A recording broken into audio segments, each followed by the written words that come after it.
Thank all of you for being here.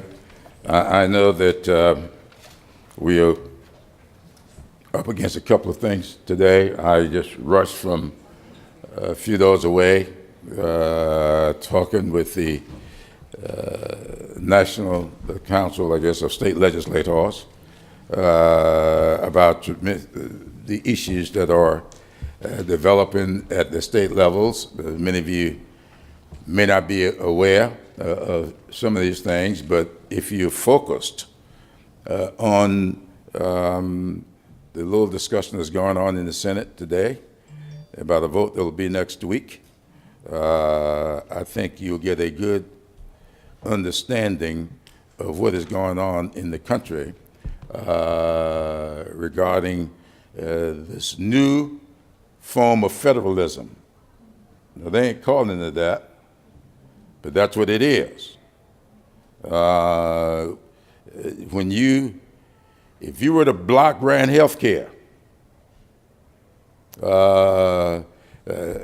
you'll be sending to the state what's left of a 20% cut across the board. And then you'll be saying to the states, it's now your responsibility to provide health care. It's kind of interesting, but I'm a big proponent of community health centers. And it's an environmental issue with me, community health centers. I don't know if y'all seen what this would do to community health centers. Community health centers right now, I don't know if you know this or not, community health centers funding for over 2/3 of community health centers come to a cliff on September 30th. You haven't heard any discussion at all about funding community health centers, though the funding for community health centers reach a cliff on the 30th of September, and if I have looked at my calendar right, that's next week. So we're faced with some interesting things. So I'm going to begin this discussion today the way I usually end it. And a lot of times when I end this discussion, I will have forgotten what I intended to do to say. So I'm going to begin this time by thanking Dr. David Rivers for all that he's done, keeping this issue in the forefront. Melinda Dowling, thank you so much. Lloyd Moore, I'm not too sure I thank you, but you guys have been great in keeping us focused. And Dr. Glover, thank you so much for gracing us with your presence. I just finished talking about you HBCU presidents next door and the tremendous challenges that you're going to have in the days coming up. Today, we're going to talk a little bit about environmental justice from a different kind of perspective. Environmental justice and its impact on infrastructure or infrastructure impact on environmental justice. Now, we got some experts here to do that. They got some notes for me to follow. I ain't going to follow them.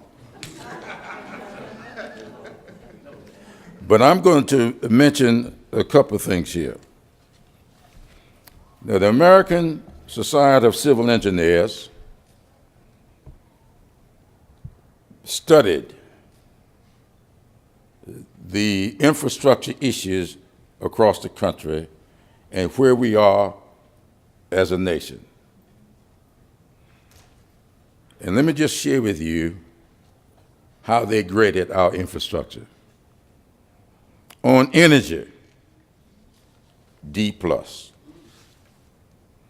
On transit, D-. On ports, C+. Rail, B. Now, I want to say something about ports and rail. I have a port in my district. The Charleston port is a big, big port. I used to have two. They took Georgetown out of my district, not such a big port, but the Charleston port is a biggie. The ports get C+. rail gets B.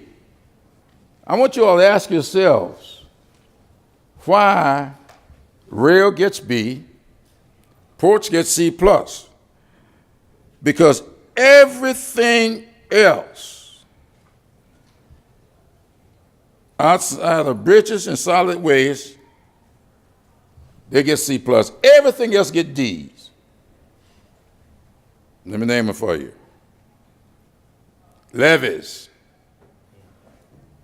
dams, schools, roads, wastewater,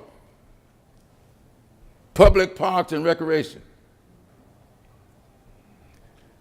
That group that I just named, guess who's using them? Guess who's using them? Schools, D. Public parks, D. So my dad used to tell, I see my brother John's in here, he may remember this, but I'm finding the longer I live with him, a lot of stuff he doesn't remember about our parents tried to teach us. But my dad used to tell us a hint to the wise ought be sufficient. If you get a hint and you don't get it, that means you ain't too wise. So I'm hinting. These people will go beyond the hint. Now, well, I don't know what order they're going in, but Steve Benjamin here, Steve Benjamin is the mayor of the city of Columbia, a visionary mayor. In fact, he got so much vision, he came up here a couple of days ago and reminded me that he was up for re-election. And that he was interested in my playing a role in his re-election. And of course, we had a little event for him on yesterday. And then I asked him, what you need from me? He said, well, the max is $1,000. I said, but now, do you have any opposition? He ain't answered me yet. He ain't got no opposition, but he's visionary. I want him to stay mayor. So I wrote the check. Next to him is Clarence Anthony. Now, I've known that young man. Well, I've known that man when he was a young man. Clarence, it's so good to see you. He's Executive Director and CEO of the National League of Cities. He understands these issues. And I want to thank him for his continued work on this. I mean, really, this guy helped me a whole lot when I first got started in this business, and so I want to thank him for being here. Now, Anika Moman is from my part of the country. Well, I don't know if she's from that part, but the company, AECOM, I'm going to let her tell you what that means. That company is very, very important to infrastructure issues, especially as it relates to nuclear waste, etc.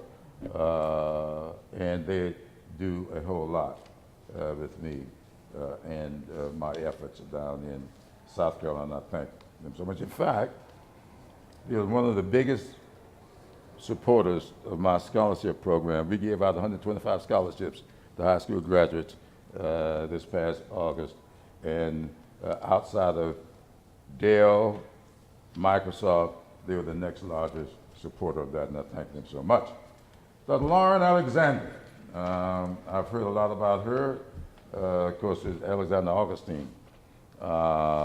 She's here with us today. Now I hear that we are going to really appreciate working with her going forward, and I want to thank her so much. She is director. Of course, y'all got all this. Y'all don't have this? Okay.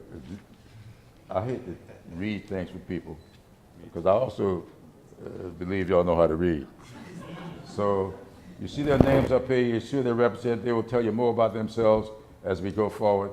And at the other side, how you going, or you gonna let sing Arthur? Mayor Benjamin. You got this. Thank you. Thank you, Mr. Congressman. And thank you, Dr. Rivers. Jim, I'm convinced that someday David's going to be the ambassador of something. He knows every single body, every place I go. And usually when he calls me or emails me, usually at your behest, you guys know the difference between volunteering to do something and being voluntold to do something. I was voluntold that I was going to be on the panel this morning, and I was excited to be here.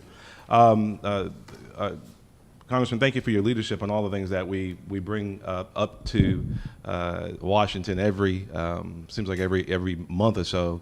Now, in my leadership role at the United States Conference of Mayors and as chair of Municipal Bonds for America, we get around the country, indeed sometimes around the world, talking about this pressing issue of infrastructure and the major needs that we have in this country and ways in which we should continue to try and address those needs.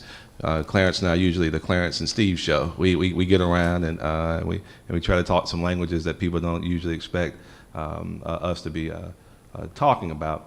The reality is, and the Congressman touched on it, is that when you woke up this morning, you hopped in the shower. Hopefully you hopped in the shower, and when you brush your teeth, hopefully you brush your teeth with clean water. You headed to work you walked on sidewalks, you drove on roads, or highways, you parked on streets or a public garage, you rode the subway or the bus to get here. Hopefully you did not need police or fire protection today, and hopefully today we won't need any hospitals or clinics that the Congressman mentioned. As you walk around this convention center, you'll drop some stuff into the trash cans that have to be picked up by solid waste workers. And hopefully maybe by the time the day is over, you get a chance to relax in a neighborhood park or a library. If you got some insomnia, we can put you to sleep at a city council meeting at town hall.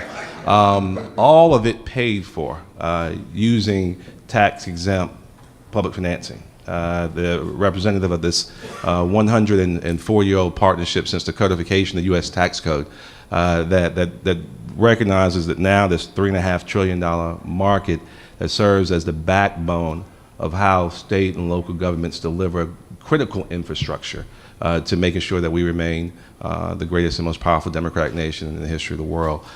Understanding that this is a $3.5 trillion market and only represents less than half, depending on who you talk to, and I'll let the real experts talk about that a little bit later on. The president's talked about a $1 trillion infrastructure plan. Many people whose opinions I respect, professionals, will tell you that we need $3 or $4 trillion worth of infrastructure to start getting those D's that moved up to B's and A's where we ought to be. We face a significant challenge every single year as we come up here and we fight efforts to I'm not sure if it's called tax reform or what it's called. It's been a major challenge, and we're thankful that Congressman Clyburn and so many of his colleagues have been in the vanguard as we worked to protect the tax exemption on muni bonds, as we worked to protect private activity bonds, and make sure that all these crucial parts of our quality of life, of our standard of living, are protected, that we can continue delivering on the infrastructure that's delivered. 75% of America's infrastructure is delivered by state and local governments using tax-exempt muni bonds, 75%. It's so important that we're able to protect that going forward. And I'm going to let the real scientists speak about this. We're talking about everyday quality of life issues. These issues become significantly elevated when you have major wet weather events, when you have major climate issues that seem to be so passé now. We have them every single day. I think we're halfway through the alphabet right now and seeing what other types of devastation will be wreaked across this country and across the Caribbean. We had a day, October 4th, 2015, where after significant weeks of rain, almost 12 trillion gallons of water fell across the Carolinas. It was 12 trillion gallons of water. In our state alone, 45 dams failed. 541 roads destroyed, billions of dollars in damage, over 100,000 FEMA requests. We lost 19 lives because of not just the incredible storms, but also some infrastructure that was not up to par. This is real stuff, real stuff, and that's what makes this fight so personal for us.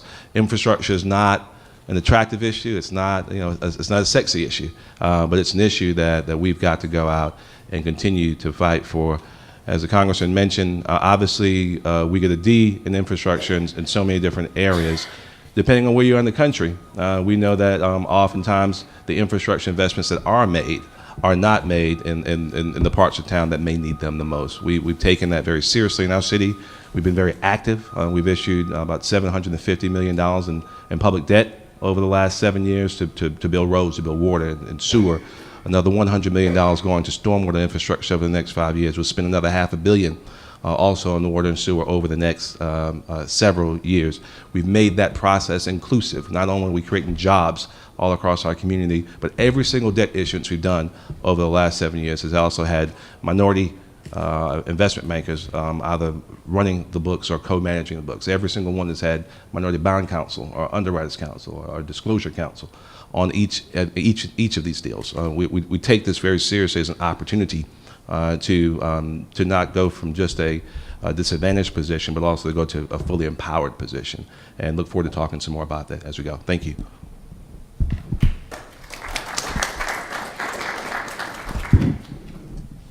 Thank you, Mr. Mayor. And Representative Clyburn, thank you so much for pulling us together in this important discussion around infrastructure and environmental justice, really. Like you, Mayor, David told me that I was going to be here. I've known him since I was 2 years old, and I've just taken his instructions all over. But you know, I represent the 19,000 cities, towns, and villages in America. And you know, part of what the National League of Cities mission is to train, educate, and help city leaders deal with pressing issues in their communities. Happened also to be a former mayor for about 20 years in Florida. And so when I got this job, I was like Mayor Benjamin, speaking everywhere, showing up, not really happy to be there. I'm happy to be here because now I get paid to be the CEO. I'm smiling my butt off, and good. But you know, as I started to talk, just get prepared for this issue, you know, my graduate degree and part of what David helped me to do was in environmental water, wastewater issues, and worked for national engineering firms. And so as we look at infrastructure, I always go back to when I was in grad school. I always fought for equity. And I don't want to forget the topic environmental justice, and then I'm going to talk about a little bit of infrastructure, because one of the things that is important to know at the National League of Cities and U.S. Conference of Mayors and city leaders is we need a federal partner, Congressman, because 75% of the infrastructure, water, wastewater, bridges, and all the investments are done by cities and counties right now. And we want an infrastructure plan out of the administration, and we haven't gotten that yet. But if we get an infrastructure plan, and I want you guys to go on a journey, it's about the investments that are made in cities. And there's this journey called equity.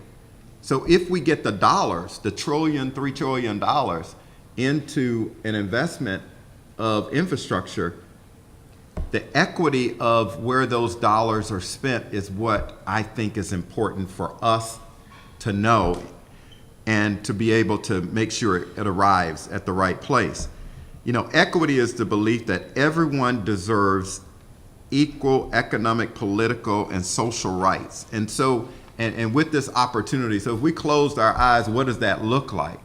And that all people are entitled to having the same degree of hazards in their communities, not just in the brown and black communities, that everybody has access to the decision-making process.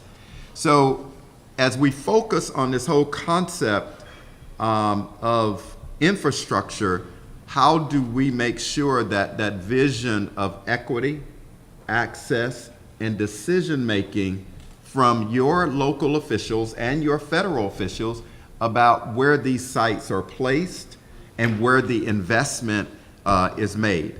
So in my role, I think it's the responsibility of local leaders. 100%. It's the responsibility of local leaders. And oftentimes, as we look at those investments, more often than not, those responsibilities sometimes are forgotten, not just because they want to forget them. Sometimes it's because we're not there to advocate and be around the table on these issues. And, you know, anytime there is an issue on social issues, you know, let's reach out to the African American Ministerial Committee. Let's reach out to the black community. But let me tell you, infrastructure, the water quality, that wastewater and getting rid of the waste, making sure that the siting of certain facilities oftentimes is more important to the quality and health of our bodies and the minds of our kids. So let's continue to close our eyes and imagine what equity looks like and make sure we're there. Our local leaders are committed to responding to these so many issues. And Mayor Benjamin talked a little bit. I grew up in Florida, and so I'm up here in DC watching Irma come into the state of Florida. I'm scared about, I guess it's Jose and Maria, and I'm sitting here saying, what do we do? That's one great thing about disasters. They bring us together as communities. I remember being mayor around Lake Okeechobee, Belglade, South Bay, very poor community. Storms were the most equalizing thing that you've ever seen, guys. When you get a storm in a city or a county and you're giving out water and the food, the one thing you see, you can see an old car driving through getting water and food. The next car is a Mercedes-Benz or a Porsche. Everybody is starving, trying to get access. So I want you to put a pin in that. Recovery is the other piece on infrastructure. Most often, the recovery occurs quicker and more organized and more investment in that Mercedes-Benz car where it's going back to.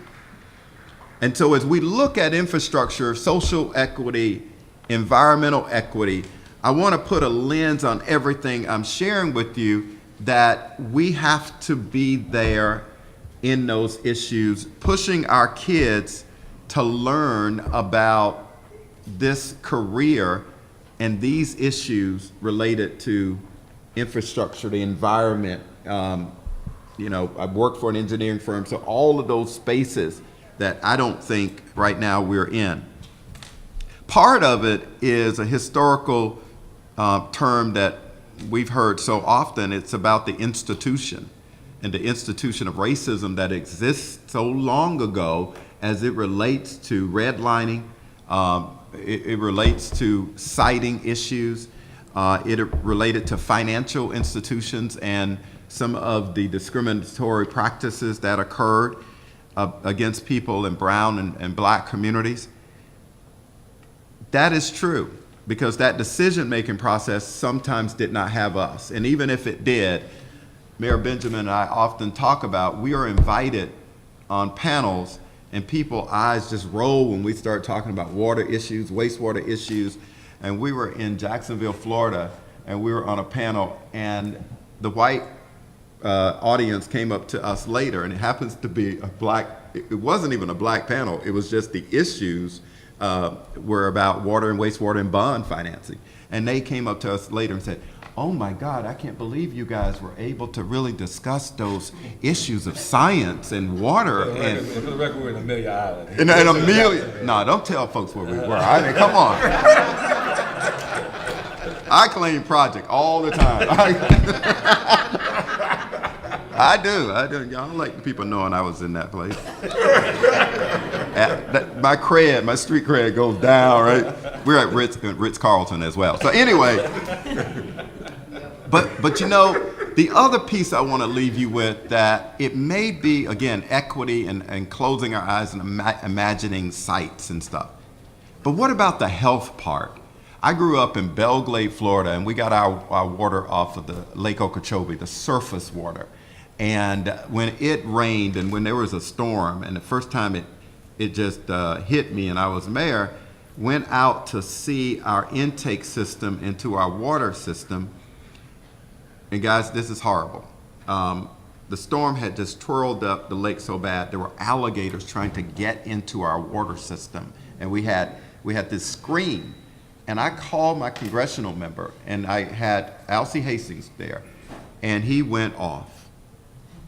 We had to address that issue because I didn't know growing up I was drinking that type of water where, you know, the turbidity and the waste and the things that we had to clean that up, that we actually went on having bottled water for. And everybody imagine it's just Flint, Michigan.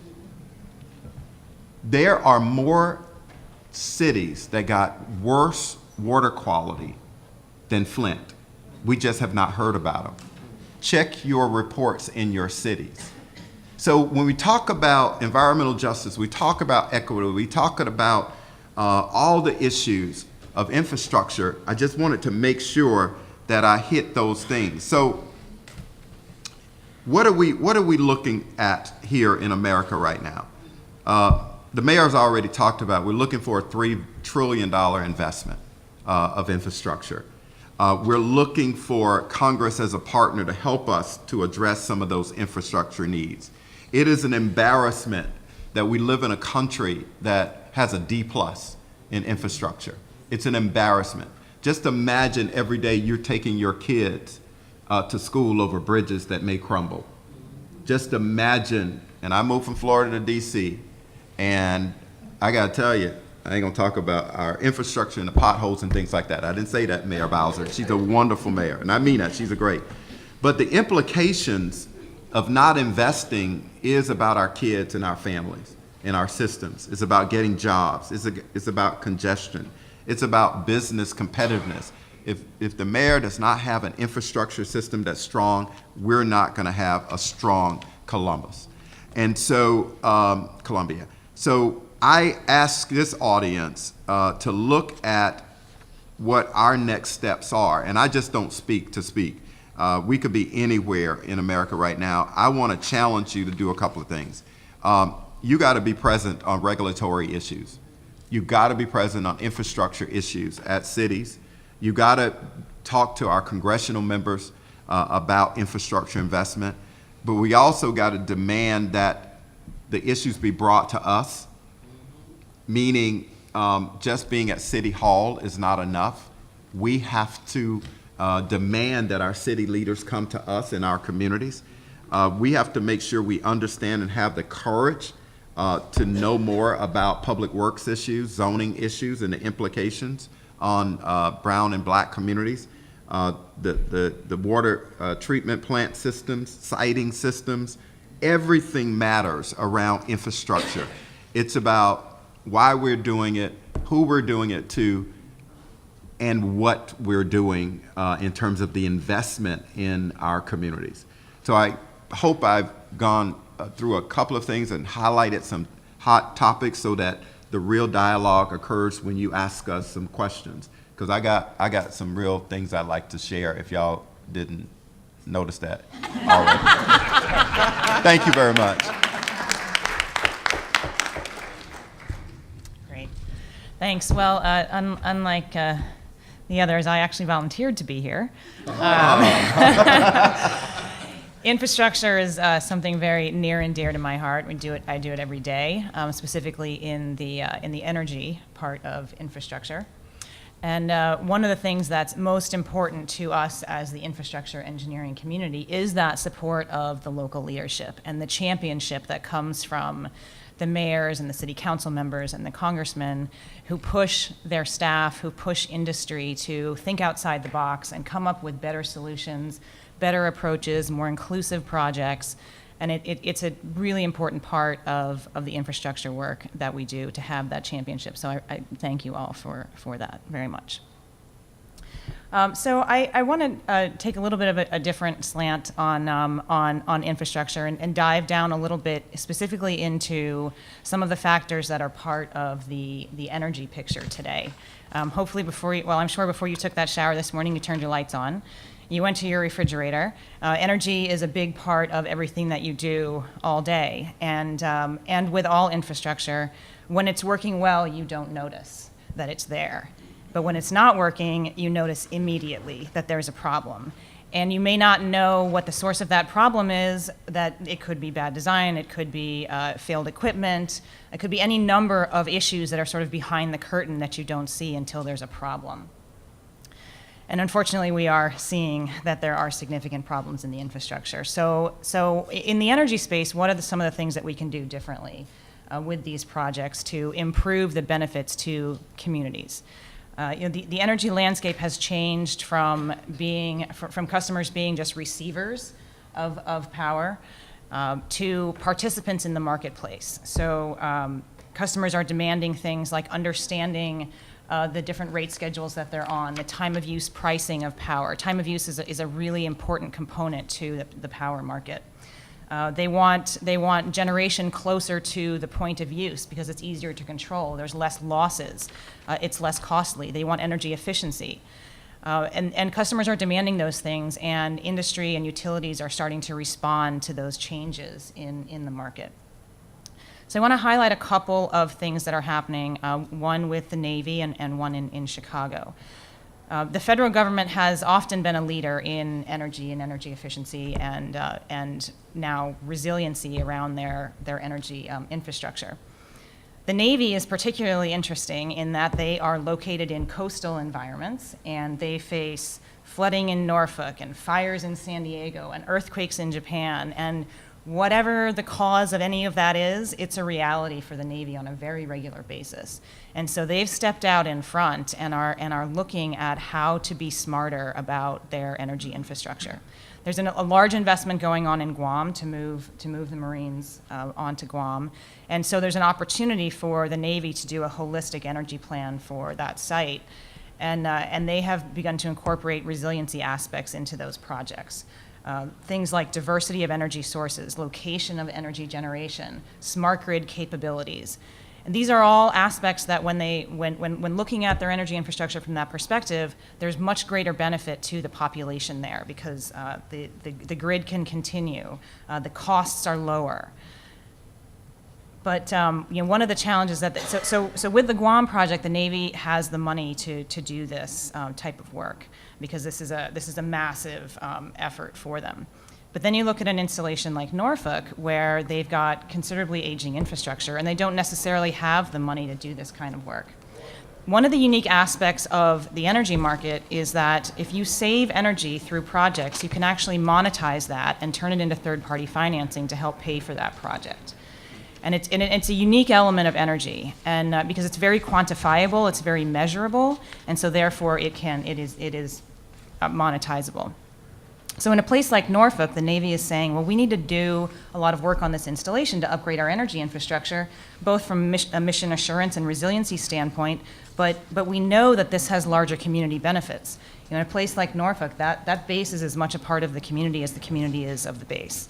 And they are interrelated in how the energy infrastructure works together. Those electrons don't stop at the gate. So the Navy is saying, how do I work with that community to leverage third-party financing, leverage the types of contracting vehicles that the federal government has to do energy work, and find a way to capture the community benefits that will come out of those projects. So now flipping to Chicago, There's some work going on in the Bronxville community on the south side of Chicago that's going through some redevelopment now and revitalization, and the utility there is a part of that solution, is a part of upgrading the grid to support that economic revitalization that's happening. But microgrids and grid upgrades in general are fairly expensive projects. So how can the utility demonstrate that there's broader benefit than just reduced outages or energy efficiency coming from the project? So they went through an effort to identify a set of metrics so that they could demonstrate and track the contribution of that energy infrastructure to things like improved emergency response, less streetlight outages, better service to critical customers, things like that have very clear and quantifiable community benefits. Sustained service through severe temperature fluctuations, heat waves. What's the value of the air conditioning staying on during a heat wave? It's considerable. So capturing those benefits and demonstrating how the energy infrastructure projects lead to those and contribute to those is helping ComEd make the case to the Public Service Commission for why this project should go forward and why it should be funded by the broader community. So not even just the Bronxville neighborhood, but the benefits of the project extend beyond the boundaries of that neighborhood to the surrounding area and to the city in general. And you can see how that string starts to draw out. But in order to be able to make these cases and to get the financing and funding that's needed, having metrics that are clearly identified, agreed upon, measurable, quantifiable, trackable, reportable, that's the kind of thing we need in order to be able to start to think outside the box on these types of projects. So.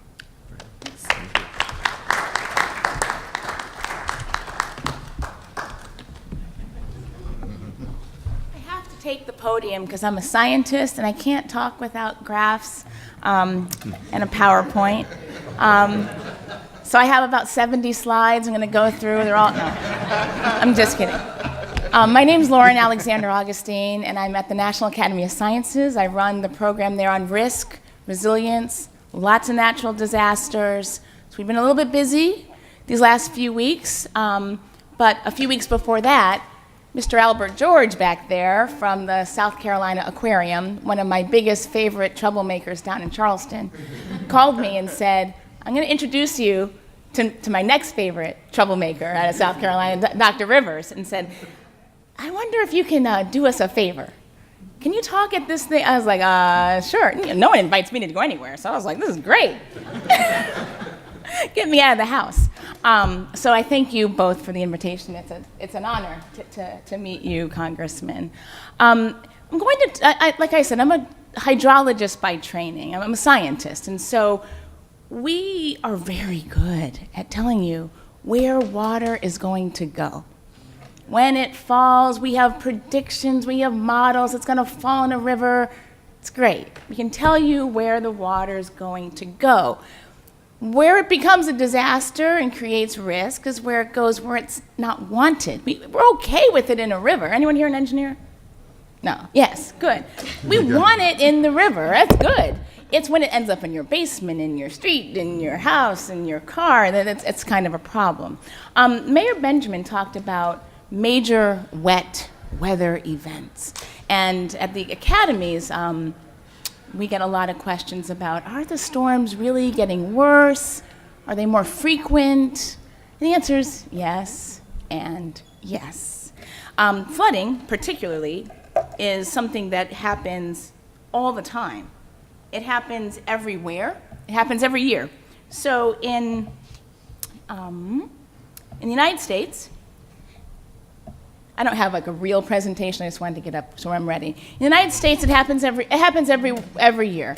On an average in the United States, we spend about $8 billion federal dollars and insured dollars.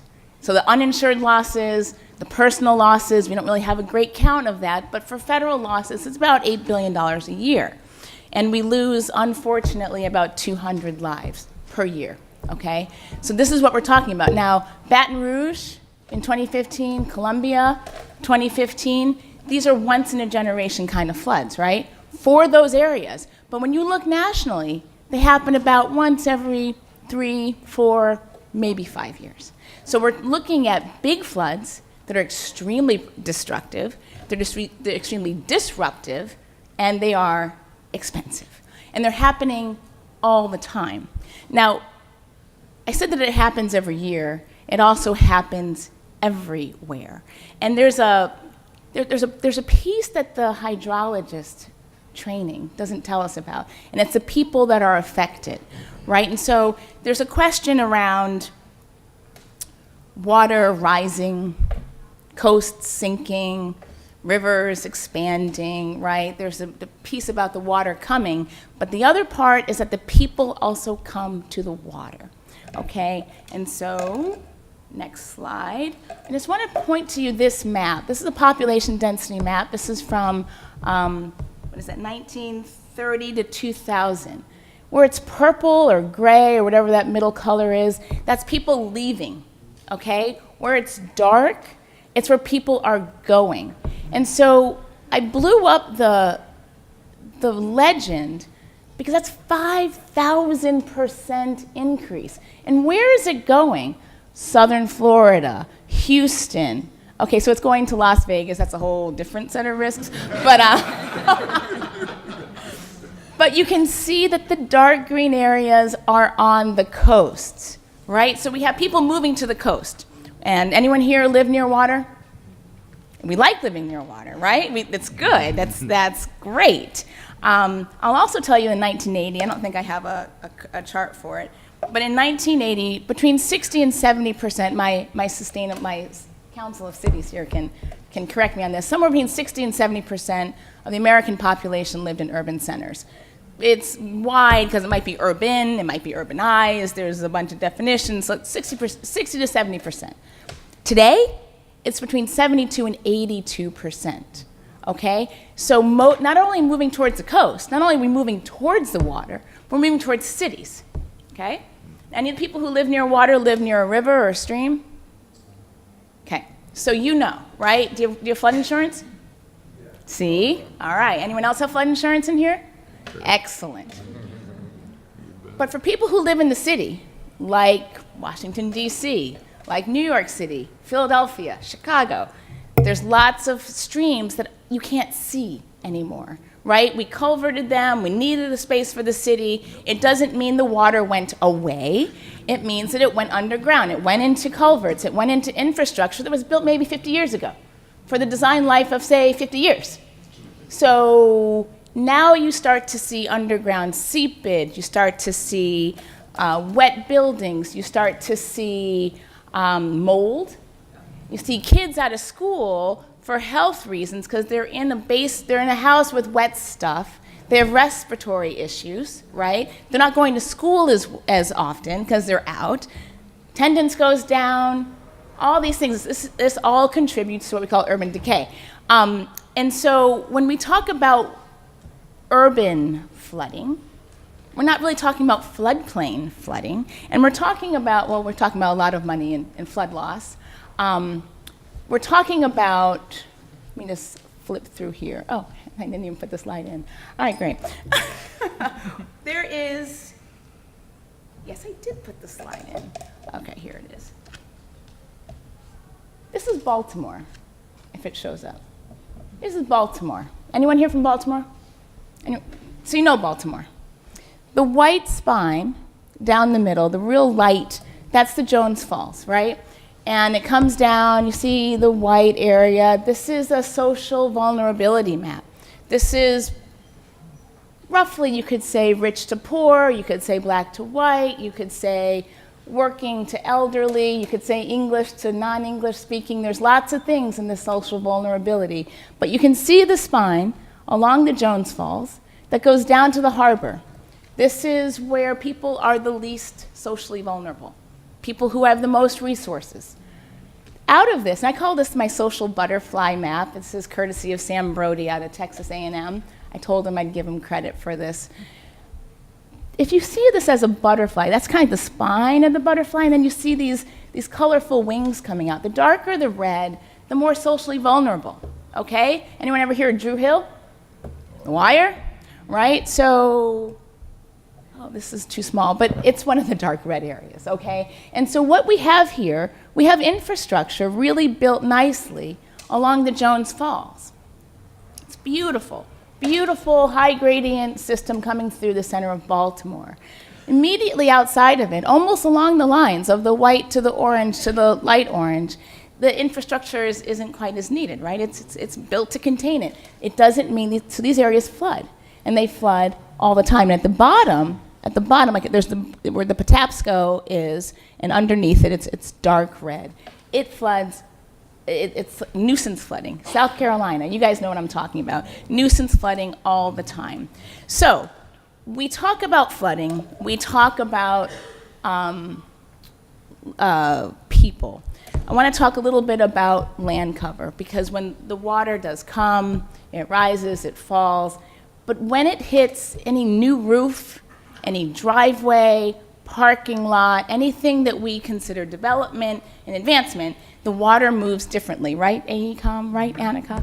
It moves differently, moves faster. So we need to accommodate that through infrastructure to keep it moving out of the way, because infrastructure is great to build, it serves a purpose, it provides jobs, all these things, but it really is supposed to serve the community, right? So here's Houston, because we're in a post-Houston reality these days. Here's 1996 in Houston.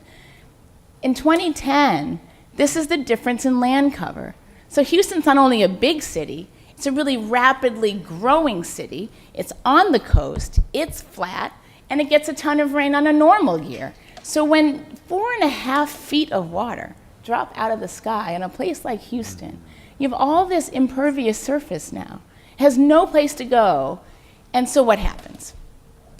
We see what happens, right? And so just, Houston also just gives this, again, Sam Brody, Texas A&M Galveston, helped with these slides, and this is a really descriptive case of what we're talking about when we're talking about social equity, social inequity, environmental justice, development, infrastructure, and flooding. They all come to play in this kind of slide. In 1979, you see there's a nice stream in Houston. It's a bayou. It's probably Brays Bayou, which you saw on TV a couple weeks ago.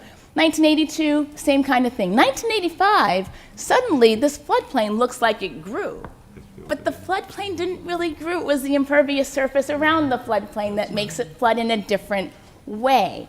Meanwhile, I can go back to this other slide about how quickly Houston is changing, right? So then you flip down to 1987.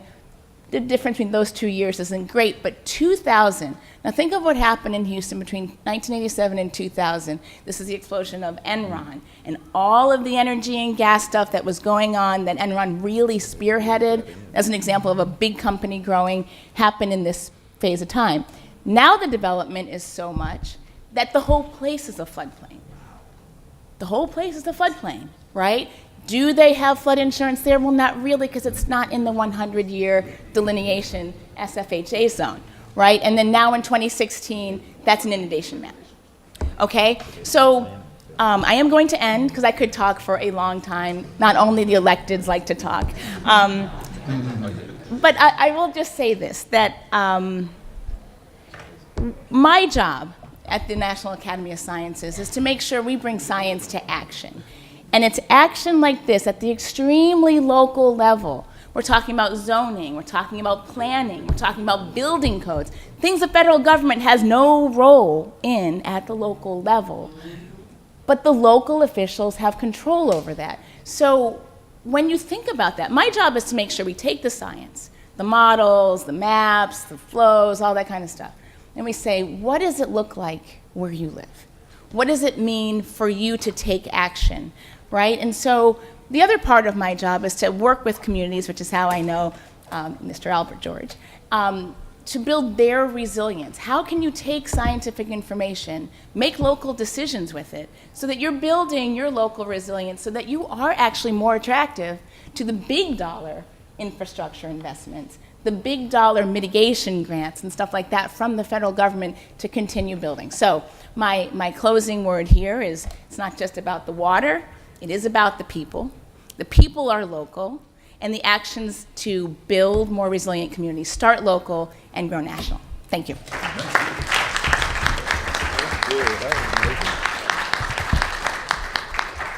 Let me thank all of the panelists, and I really got to thank Dr. Rivers for doing two things here today that I think is just a tremendous.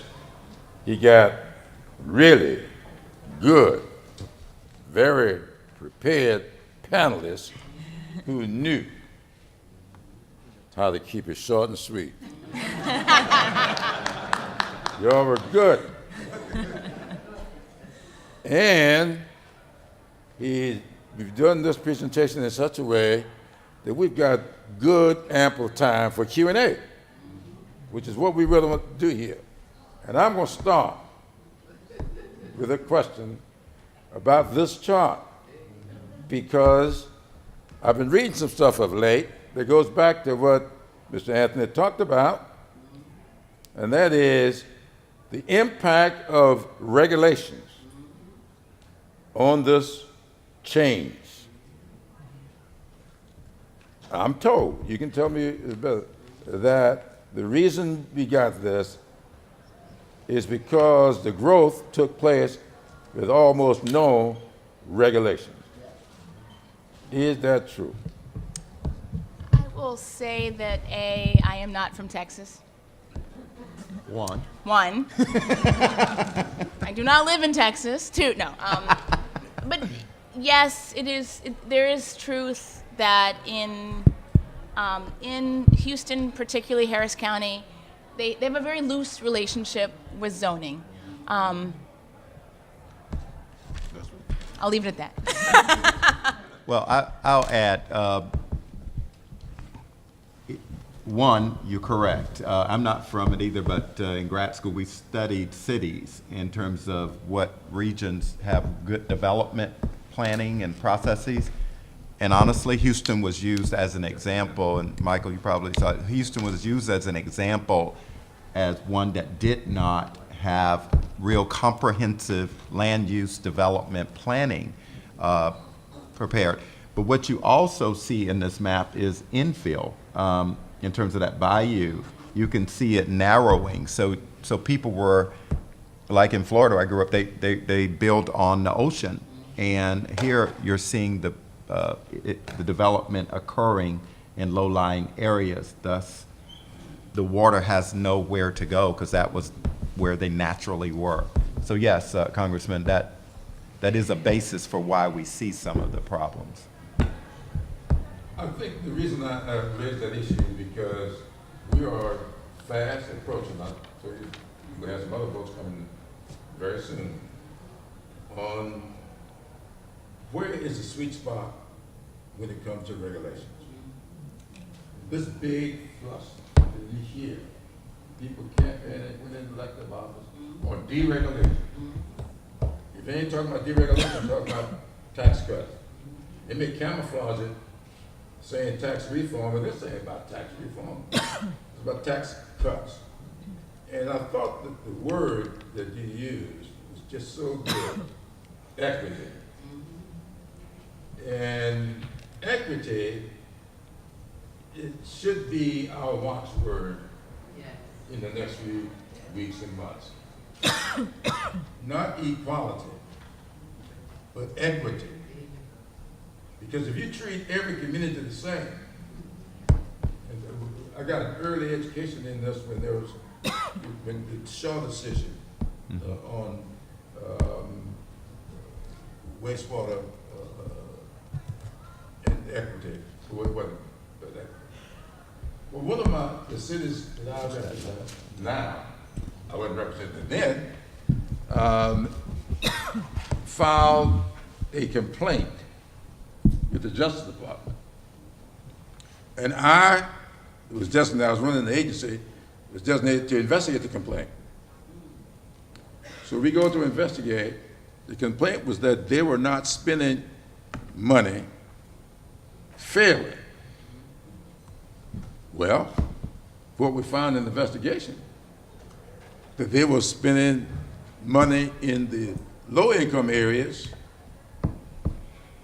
at 50% and the upper income areas at 50%. So if you're spending 50% of the money in both areas, but one area ain't got no ditches, already got street lights, they got surface, pavement, and they're getting 50% of the money, and you got no pavement, no street lights, and still got ditches in the community. There's no equity there, but it may be equal. They lost the lawsuit because they didn't sue on equity, they sued on equality.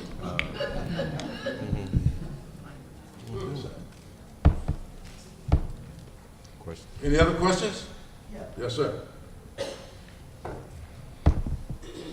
Good morning. Given that we're going to have a lot of money being spent on recovery from the floods and in Houston as a result of all the hurricanes, I'm interested as to what your thoughts are about getting possibly 1% of that set aside for training and employment for at-risk youth.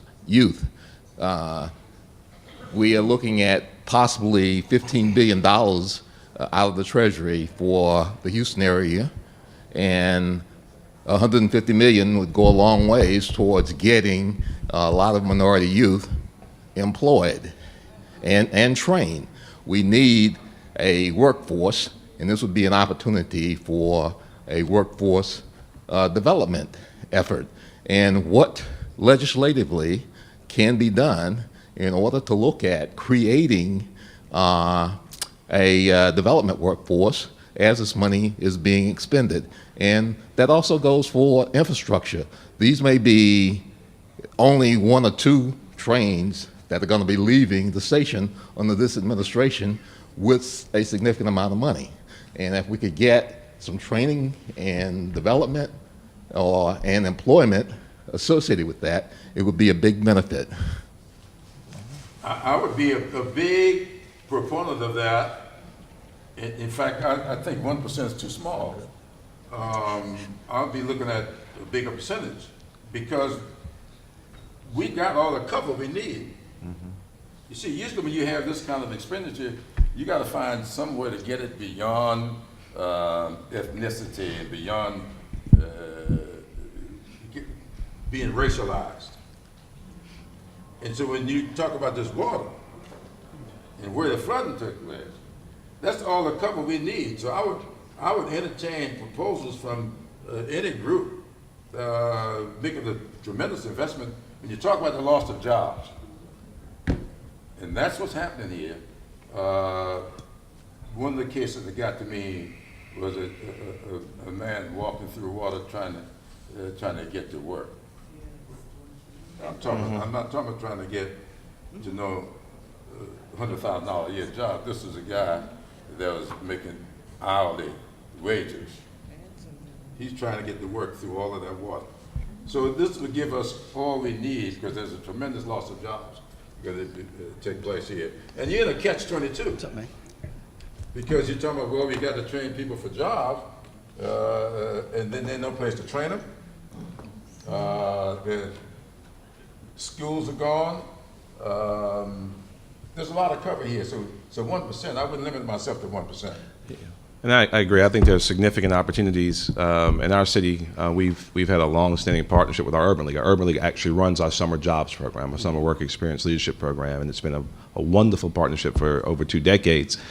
This coming summer, I believe our focus is going to be, we've been able to get some philanthropic dollars and going to marry it with some public sector dollars on having our young people work on trying to convert every roof in our urban core to either a green roof, a solar roof, or a white roof, and using it again as a training ground for jobs that we expect it to be 800,000 new jobs in the new energy. And so I say this to say that we've got to look at, of course, the triple bottom line benefits of social and environmental and ecological opportunities, but certainly use it as a training ground for what we know will be hundreds of thousands, if not millions of dollars, millions of new jobs in a clean energy future as well. We've got to be able to seize that opportunity. Yeah, and Go ahead.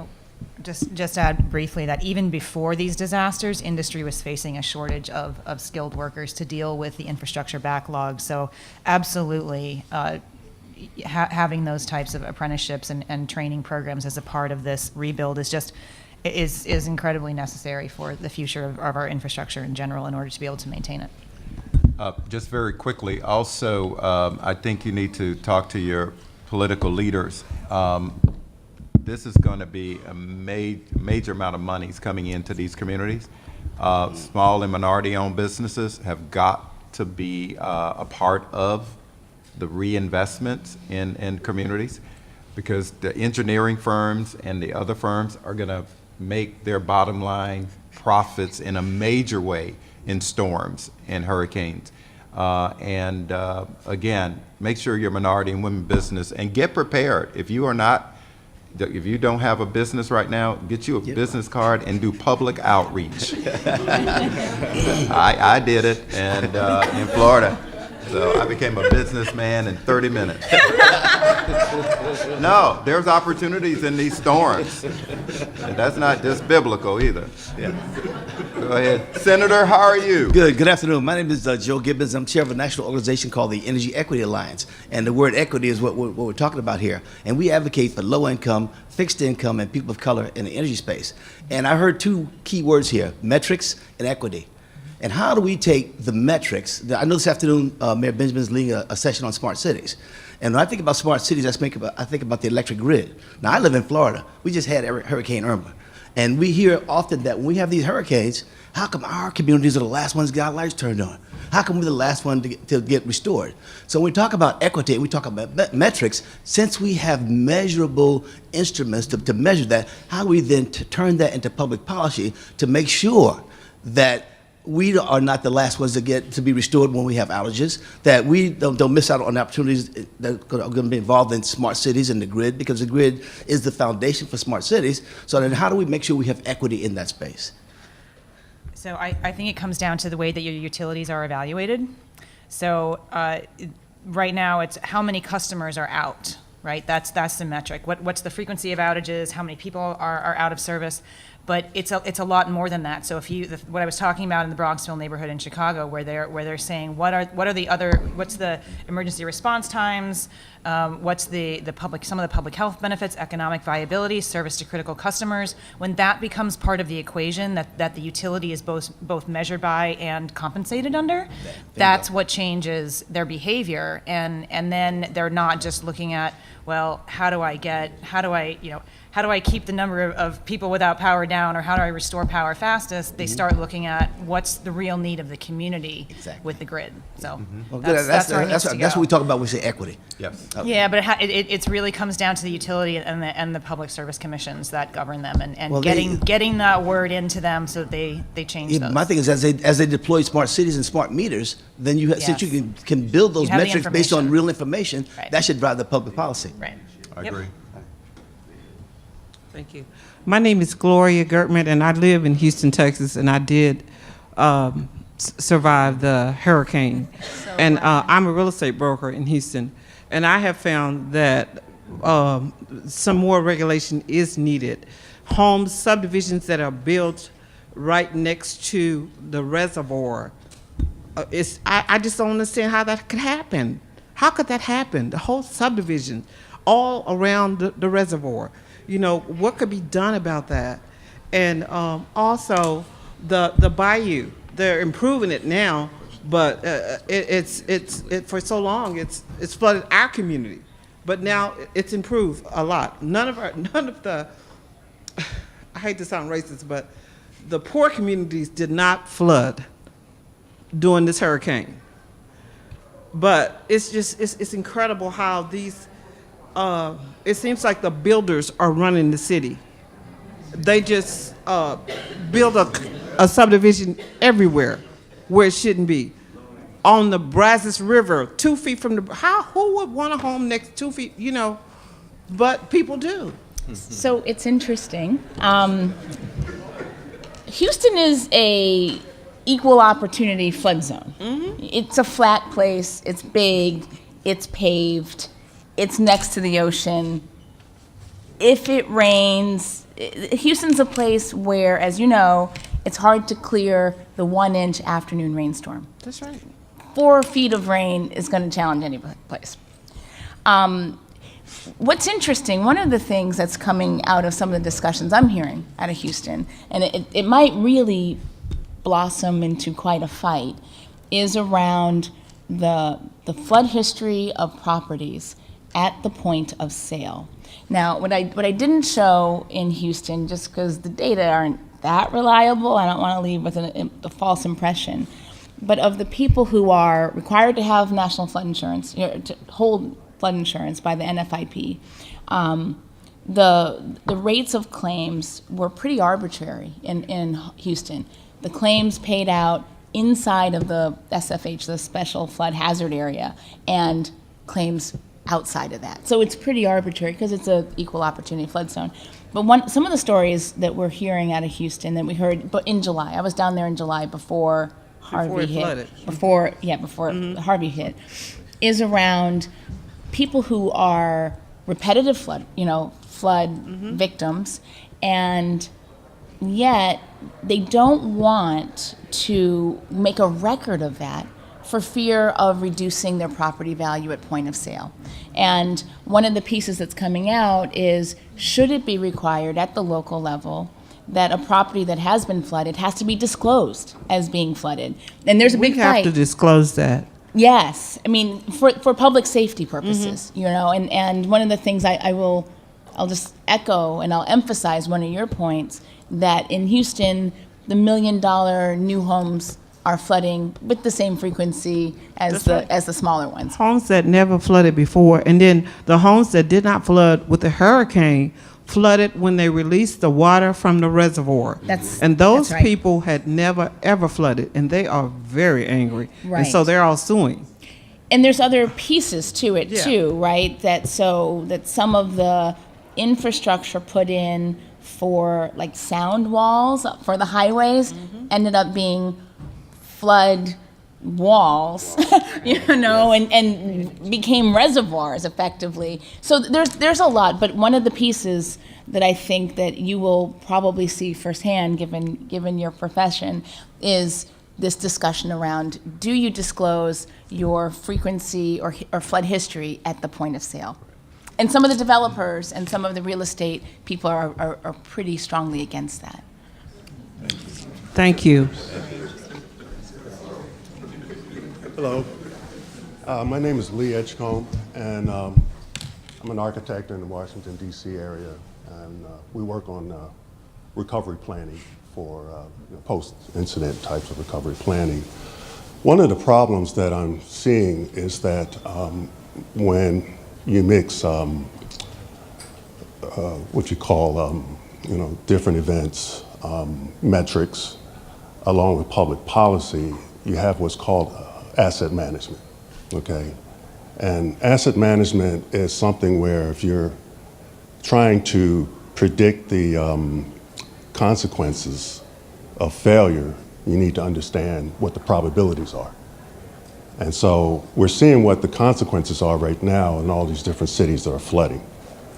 But what I find to be rare is that there's a public infrastructure asset management strategy. They're all decentralized, they're all over the place, they're not organized, and they're not interdependent, okay? So we got a situation where you got these different systems going around, they're not coordinating, there's no information being, exchanged between them, and then we see on CNN where everyone's wading through this water, okay? And of course, if the wastewater system is breached, you know what they're walking through, And so there's a lot of other things going on here.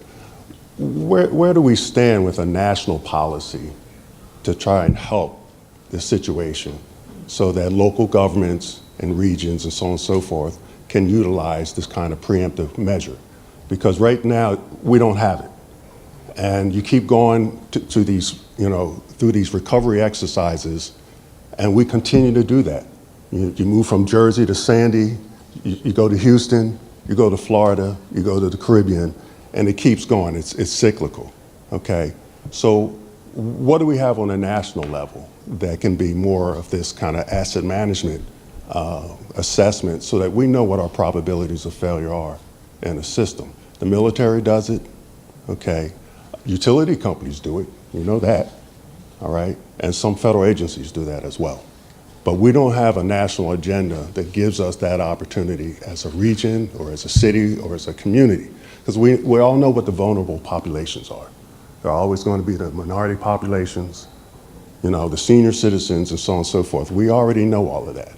But we don't have means to preempt or to address these, you know, sort of like a pre-incident type of assessment.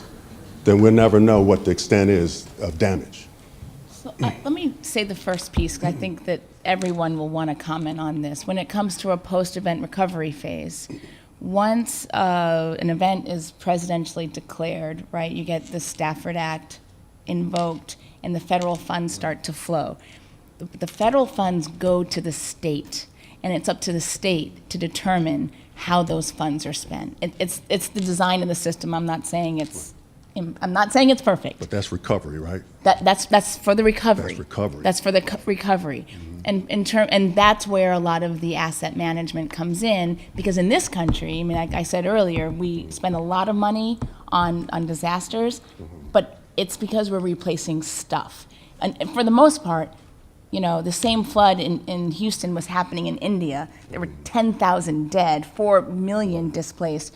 And, you know, even though we did lose, I think the last count is maybe 80 people died in Houston out of 6 million. So the focus is almost always on assets because that's where the biggest losses are.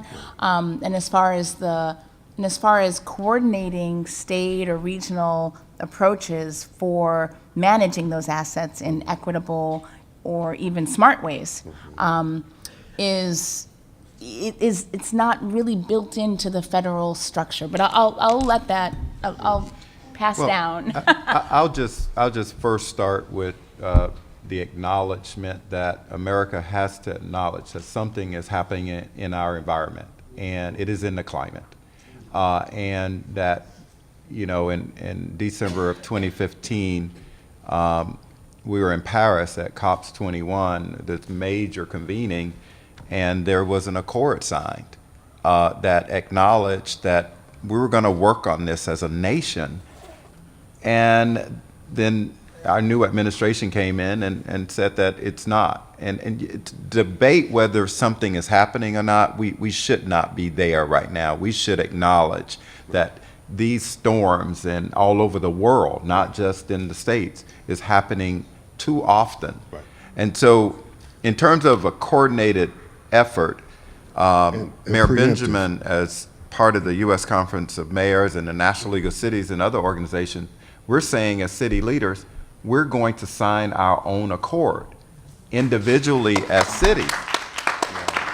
The challenge is, and I started this, we don't always want to look upward to the federal government for leadership, but if we're going to have a nationwide coordinated effort to address some of these floodplain issues and environmental issues, we have to have a federal partner with national policy that does not mandate, because cities and counties and local governments, we don't want any mandates, but we want leadership that show us and encourage us to partner on a regional level. Because when a storm occurs, it don't stop at one border. Right.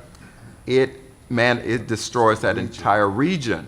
So I agree with you. There needs to be an asset management plan that identifies, you know, like where I grew up around Lake Okeechobee, the dam is going to break in the next couple of years. And during this last storm, the community that I used to be mayor, we had to mandate that everybody, 60,000 people in the region, move out, because we recognize, as Congressman Clyburn said, we get a D in our dams. And I'm not saying damn, but it's a damn shame that we have to know this and not invest in it. So I agree with you. We need federal leadership. We need a climate you can use a different word, but we need a climate management plan for our nation. And the leadership is coming out of the mayors right now in our nation. So I agree with you, is my point. Mayor? Sure, and I'll be as brief as I possibly can. We are seeing a great deal of leadership from mayors all across the country. I'm not sure what it means, how long we're going to have to wait for federal leadership coming from the White House. We have an effort that we chair, mayors for 100, mayors for 100% clean and renewable energy. We have over 150 mayors signed up in that effort I chair, along with the mayors of Salt Lake City, San Diego, and Miami Beach. We have a separate climate mayors caucus in which we have almost 400 mayors who've all agreed to step up and meet the goals, both in action and spirit of the Paris Accords. I will tell you that we're starting to see, and I'm loving the presentations here today. We're starting to see more and more of our local officials really get into data, just really good data. And I have a good friend who says, "In God we trust, everyone else bring me data," okay? And taking a much more comprehensive look at these issues that we're facing, and recognizing that bad policymaking, or the lack of policymaking, while at first it may affect those who may be the disconnected or disaffected, after a while it affects everyone. It affects everyone. And it's allowed us to have a much broader conversation. The congressman will tell you some of the areas in our city that were hardest hit after 2015 floods were the wealthiest parts of our city, because, of course, a lot of wealth kind of gathers around water and man-made lakes. And some of my constituents who had no use for the federal government, had no use for FEMA, want to know when I was calling Jim Clyburn to get some help after the flood. And because of the congressman's leadership, we were able to bring $19 million in HUD, CDBG disaster relief funds to our city, another $23 million to our county, another $16 million to the very Republican county across the river.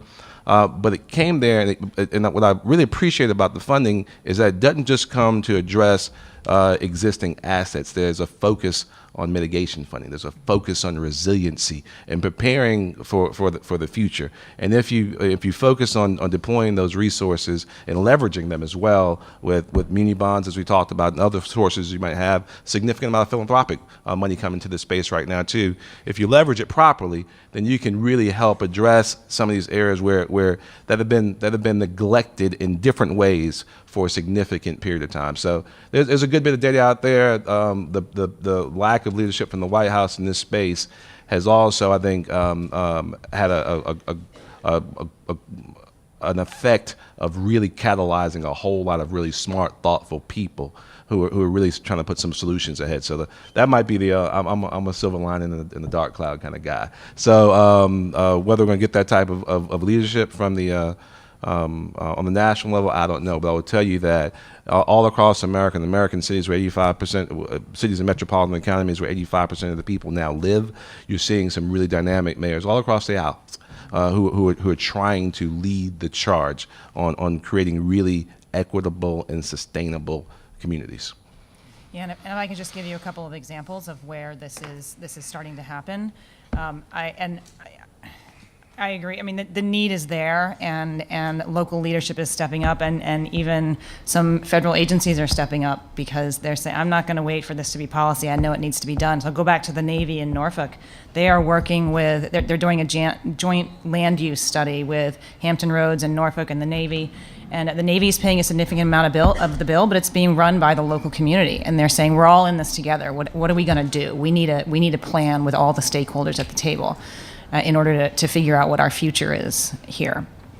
And then also, to your point about smart cities and cities being an asset and managed as a holistic asset, Boston has started to look at all of their utilities and what's their future for the next, I'm not sure if the time frame is 20 or 30 years, but they're looking at energy, transportation, water. You know, when they dig up the streets, what should they be doing? Can they do things at the same time? How do they connect their transportation infrastructure with their energy projects, with their water projects? So it's a lot of simultaneous equations that that go into this, but it's a really important conversation and a really important plan to look at. And even if we only get 85% of the way there, that's a significant improvement. Good morning. My name is Carlton Ely. I work for the U.S. Environmental Protection Agency. Thank you, Representative Clyburn, for this session because it really reminds us that environmental justice is also about untenable conditions in housing, land use, infrastructure, and sanitation as well. We discussed the extremes in terms of communities that are distressed. Particularly, you have communities that may not have infrastructure that really need it. But it seems the other extreme that we haven't really touched on is those instances where you have very distressed communities, perhaps even rural communities, that receive infrastructure and they're not quite ready for the increase in taxes as those rates increase considerably. I know in Sapelo Island in Georgia, that's a particular concern. And I know that residents obviously have an interest in paying their fair share, but sometimes they may not quite be ready for a tax bill to go from $300 a year to $3,000 a year. And so that's just one example, but I'm wondering what are the ways in which we can actually help citizens to be prepared to be more economically resilient as they actually get the infrastructure that they need? And how do we address the potential problems of impacts that can lead to other challenges? I'm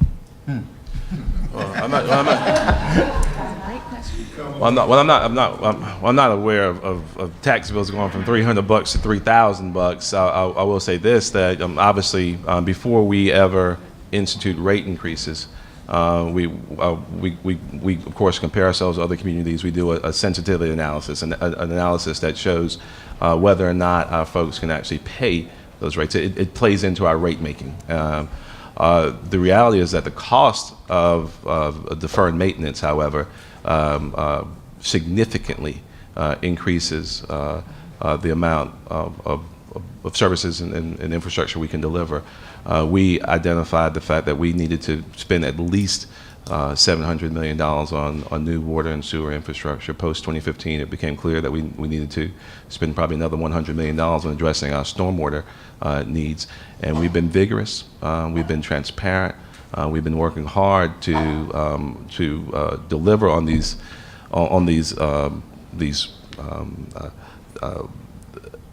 essential needs. So it's not if we do it, it's the fact that we've got to do it. And at the very same time, of course, working to build a very robust economy that has layers of opportunity.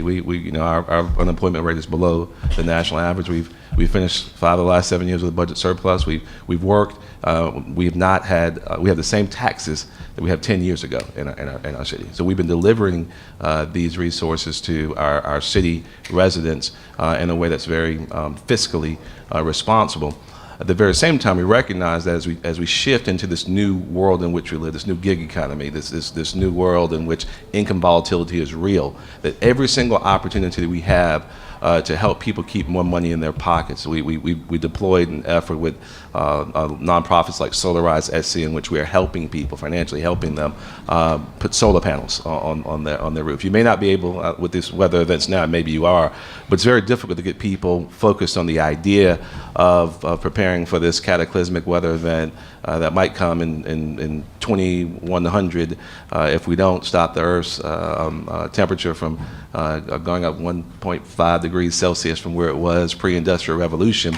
But you can show folks how they can save several $100s a month on their power bills by delivering on solar panels. You can look to the leadership of Congressman Clyburn and incredible work that an effort he put into weatherization initiatives over the last several years with our electric cooperatives, and taking something that was being done very well locally and taking it national and helping people literally lower their costs of living in significant ways that in some of your communities there's probably been thousands of dollars per year saved per household.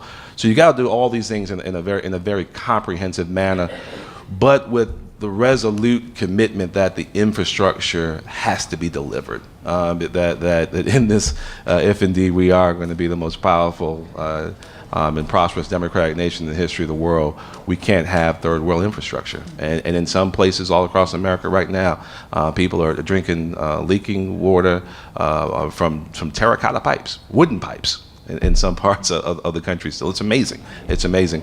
So we make sure that we keep our eyes on costs and whether or not our citizens can pay, and we make sure we give them opportunities to earn more money. But at the very same time, we want to make sure that we incentivize ways in which we can begin to lower their costs in other parts of their lives. So that was a long answer for a short question, but hopefully it was helpful. I'll also add another spin to this. If you're not asking this question directly, I may be taking it differently, but the investment in infrastructure, whether it's rural or urban communities, it truly is causing people who live there to not sometimes be able to afford to stay there.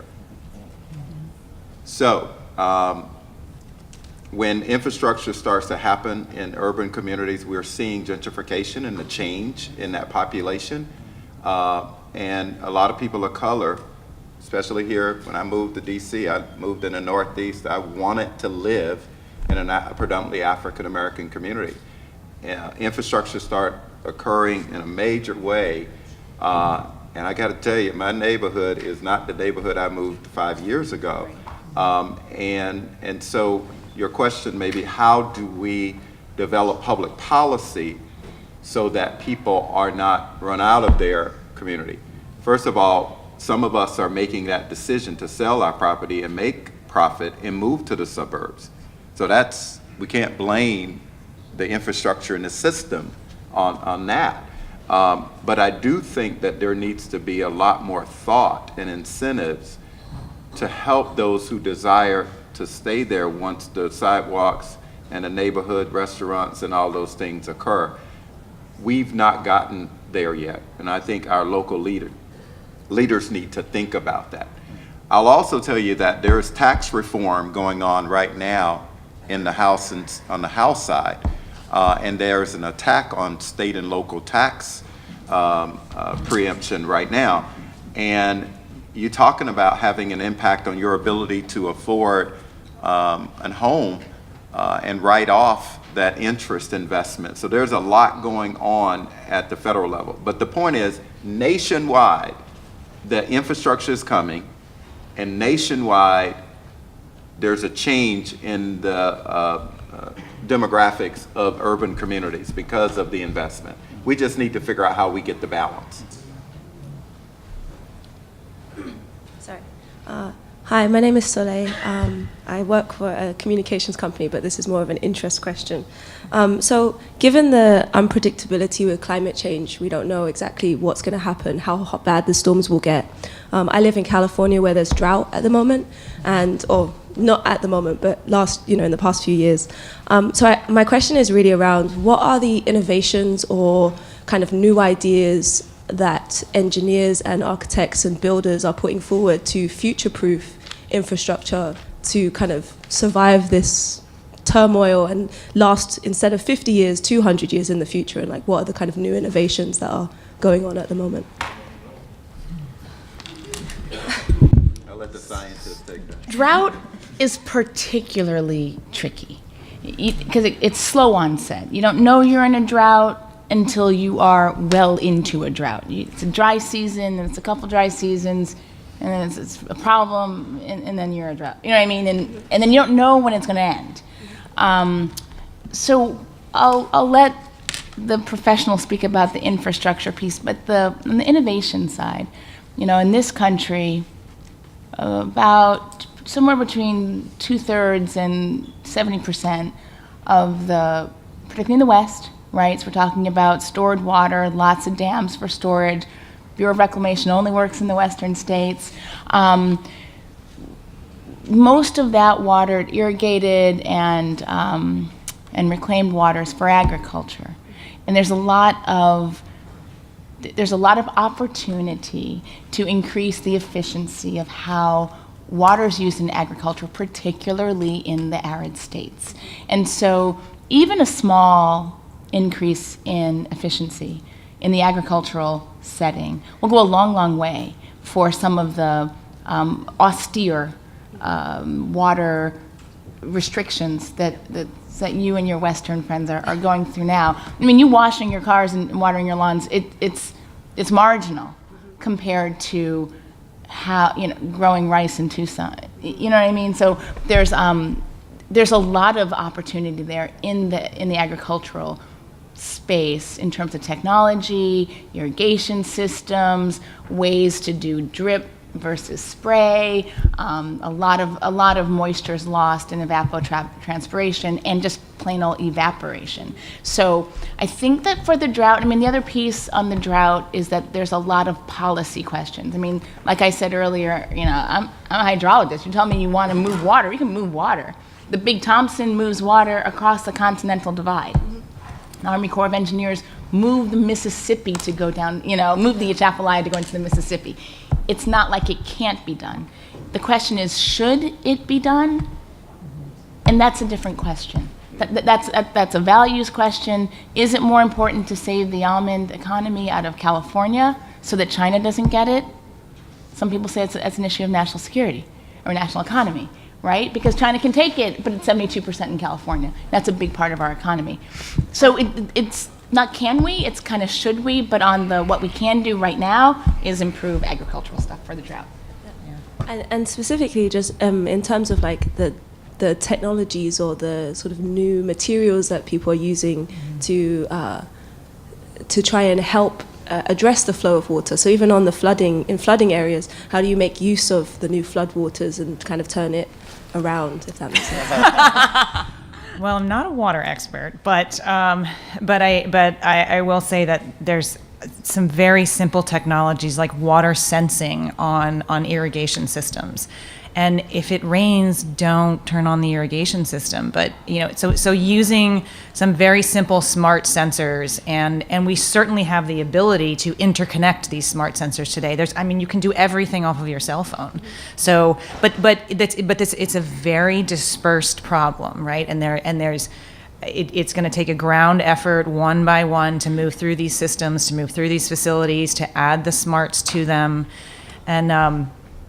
and then it takes, as you were saying, the policy driver to make that an important part of the projects. So from a technology standpoint, it's really about smart sensors, and it's about deploying those sensors in the right places and using that information. Many years ago, there was this initiative around like just-in-time supply. Well, it's the same idea, I think, with energy and with water. It's just-in-time supply. So when you need it, moving it when you need it, moving it only where you need it, and not having this. But as you begin to put in localized generation, as you begin to put in smart grids, and as utilities relax some of their franchise rules and other things that they've had in place for 100 years, it will enable us to start moving resources in a way that's much more efficient. So. And quickly, I'll just say, sometimes the scientists and the engineers, they overthink this. Was I just insulted? Boom, No. boom. ASR, aquifer storage, recharge systems have been around. We get it when it's flooding. We got to have a way to store it, right? So you got underground systems that we can just store that water, and then when we need it, we pull it out instead of just pushing it out as waste into the ocean. I'm just a simple guy, so that technology is there. That system, those systems are there, and all we got to do is implement them. ASR is a system. When I worked for an engineering firm 20 years ago, it's there, and we just need to. You need to push your policy leaders to do it on the federal level and the local level. Yeah, and lots of different things going on as we deliver on our $100 million stormwater infrastructure package. We're going to be focusing intently on green infrastructure and the significant benefits that can come from that. People like having this beautiful sylvan environment. How do you turn these streets into green streets and allow for more walkways and bikeways and let water return to its natural path. So that's going to be a great focus for us. We're doing simple things, giving away thousands of rain barrels across our city. We're cutting the ribbon next month on our very first Silver LEED certified building in our city, trying to lead by example. We have rain gardens and porous pavement, green roofs.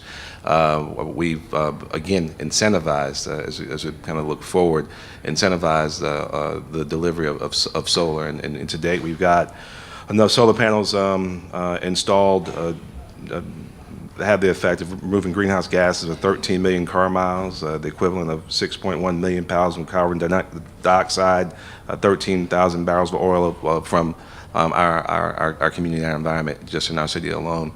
So I think it's going to take a whole lot of that, a lot of different places to begin to kind of set the stage for the improvements that we need. Thank you. Y'all know I love y'all, though, right? Good morning. I'm Dr. Jewel Crawford. I'm the founder and co-chair of the Environmental Health Commission for National Medical Association, our organization of African American physicians. And I also teach a course at Morehouse School of Medicine called Social Determinants of Health. And we've been trying to, in NMA, educate our constituents, our patients, and our doctors about climate change and environmental justice. We've been other conferences over the years with Senator Clyburn. Representative Clyburn. Maybe you'd be a senator one day. maybe that was prophetic. But to educate our doctors and our patients about the effects of climate change and the link between climate change and environmental justice and so forth. So for one thing, I wanted to know how we could partner, with you guys, with the League of Cities and the mayors and so forth, and work together, because this definitely, poor housing impacts health. There's no two ways about it. All these climate change issues impact health across the board. And so we'd like to be involved in working with you on these issues. For one thing. And then the other thing that I wanted to ask about was how do new businesses, there's a lot of young people coming out of college and so forth, some are starting, business startups and whatnot, but how do they get their foot in the door and take advantage of the opportunities? A lot of them have really good solutions for renewable energy. My son's an engineer; he's one of them. So I'm kind of asking for him too. But how do young people get their foot in the door and take advantages? And you were saying, start a business, but even with people of color, how do we get there? To get the funding to take advantage of the opportunities to become involved in providing these renewable energy solutions and sustainable energy solutions. AECom.com.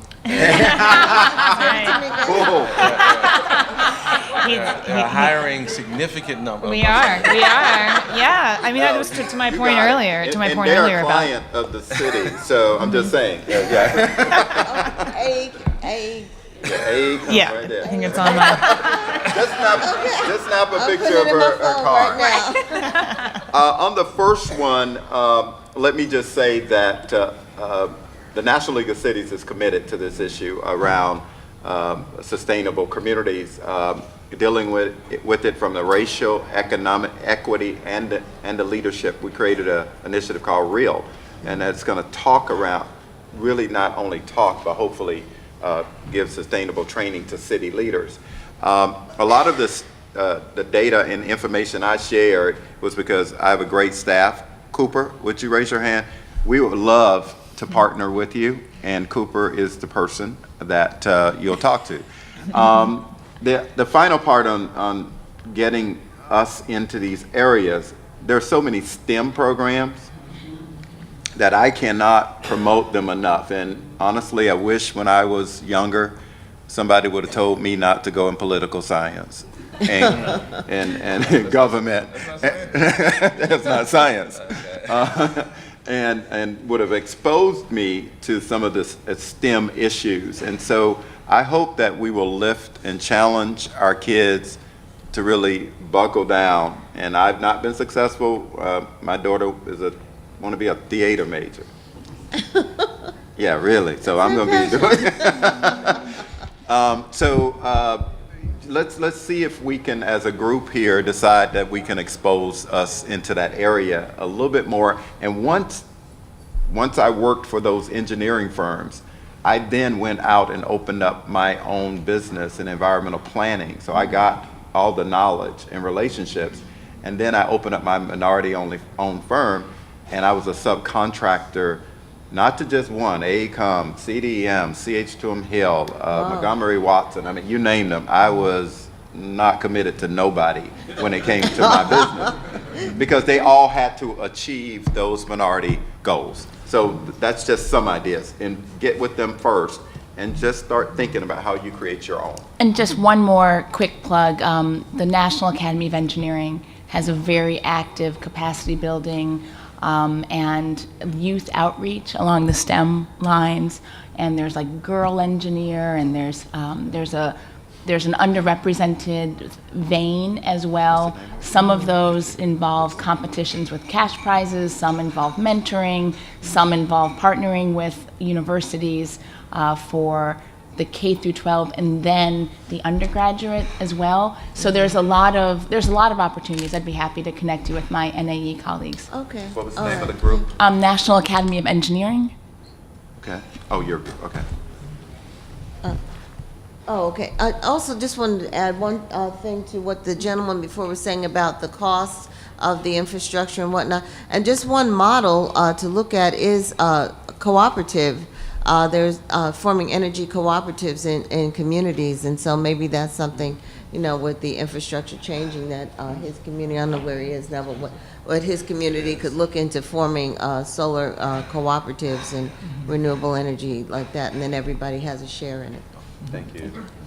I think, look like we got two people waiting for questions. These will be our last two questions. Promise everybody at noon we'll be out of here. Hi, my name is Reverend Jacqueline Norris. I'm an elder in the African Methodist Episcopal Church. And also I am a graduate of the Environmental Justice Academy, which is in Atlanta, Georgia. I have some questions. I wondered if you have ever looked at General Wheeler's plan for America dating back in the 1930s, because it is the plan and the infrastructure that created under Wilson that you're talking about. And so I wondered if you ever looked at that to see the plan was already there. That was one of the things that I learned. I live in DC. And so I would say look at it, because what you will see is the plan was already there.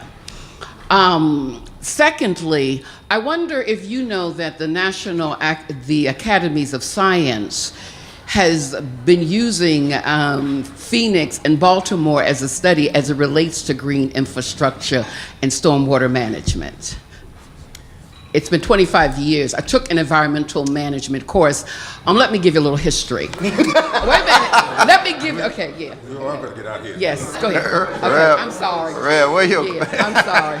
I'm also an Yes. I can answer the last question yes. very quickly. Yes. I see Dr. Rivers is starting to. Yes. I just wondered. So at the academies, we do use a lot of case studies. Phoenix is one that we point to a lot for water management in a drought circumstance. Baltimore as a water-rich kind of place. So we can connect offline, because there's a lot of very powerful case studies that we use from a scientific and engineering basis for lessons for public policy. And I guess the last question is, have you really looked at how Johns Hopkins, it's called the Chesapeake Bay Trust, they are looking and doing with AECOM. I live in DC, so there is nothing here that I don't know, because so I am politically inclined. So be careful with your answer. So I'm just saying that there is a structure that has already been put in place, and you have key players at universities who are charting it and using this as a case study. So I'm giving you, as the senator said, I'm giving you a hint, but I'll give him more of the hint. Okay. And so take the wisdom. Amen. As one A and me to another, I know how y'all go.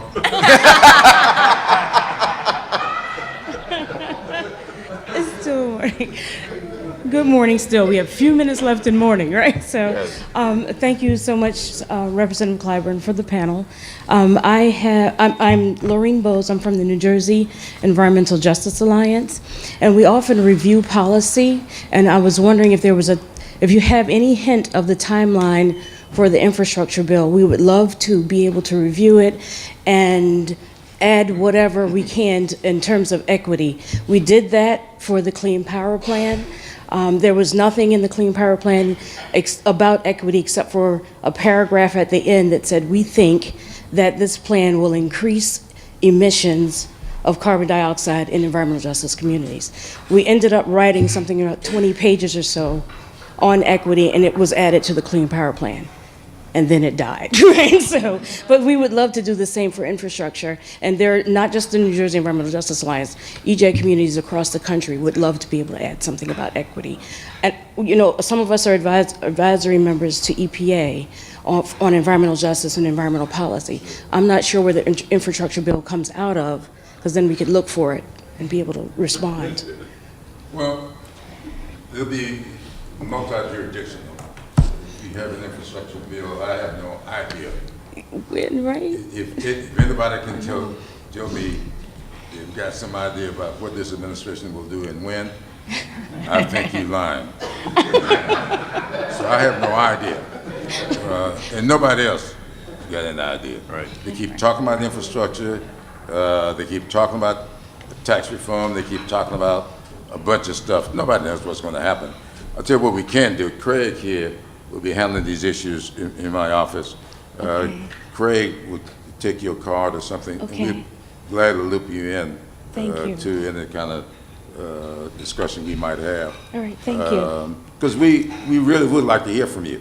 Thank you. Because I'm a firm believer in trying to have legislation reflect what's coming up from the communities. So if you have some experiences you can share with us that we can get considered. The mayor mentioned it took me 7 years to get the Rural Energy Savings Program done. Okay. But it's now in law. And I just, on my way here, I went to the National Association for State Legislators. And there were people in there who did not know. There are legislators who's got co-ops in their districts, and they did not know this is now law, that these co-op customers can now retrofit. In many of them, you're talking about manufactured homes. They call them manufactured. Down in South Carolina, we call them trailer home. But you know what kind of infrastructure come with them? Yes. Yeah. They are out in basically rural communities. We're lacking in infrastructure. You know what kind of what do you call it? The roofs are not good. That's right. Insulation, not good. HVAC systems, not good. We're now ripping that stuff out. Okay. And with low interest rate loans, and I'll give you one case. One young lady, her light bill, utilities cost was over $800 a month. Every month. She retrofit her manufactured home. Her utility rate went down to about $260. And now she put in a roof, HVAC system, insulation, and something called an apron under the house. It went down to $200 something a month. The low interest rate loan she was paying back was less than $300. Okay. So she was now paying around $500 a month when she was paying $800. I asked her, I said, what did you do with that first month's savings? And you'd be surprised. She says, I bought my daughter's school supplies. Awesome. Awesome. That's the impact. So we've got, this program is now law. So we're doing those kinds of things. And it's very helpful environmentally, but also it'd be helpful if we could figure out how to get people. So we could bump up more money if we can get more people involved in the process. So I got that from working with co-ops. Yeah. I didn't know anything about that. And when they came to me and told me, well, this is something, they had something they call Roundup, where they would, everybody's utility bill would come and said it was $56.27. They rounded up a dollar. And so that extra, I'm a history major, so whatever 27 from 100. So that money went into this fund. And then they used that fund to mete out to their customers. So when I found out about that and they explained it to me, I thought this needed to be national law. That's what started me. So I want your experiences, because I stole from them. Now, I'm taking all the credit, but it really came up from the co-op. Thank you. Well, thank you so much. This has been a very enlightening session. Melinda, thank you so much for all that you've done to do this. I know that just like me, David and Lloyd would try to take the credit, but thank you so much for all you've done. Thank you all so much for your interest. Really, Craig Link, he is in my office. Lynn, White House, Lindy, all of these people, call us. Tell us what your ideas are. And let us know how to follow up with you. Because really, I'm going to need all the help I can get dealing with this administration for the next visit. So as much as y'all can give me, I'm grateful. Thank you so much. Thank you. Thank you. Sure. My staff, they're gonna. Oh, you know who? Look, buddy. All right.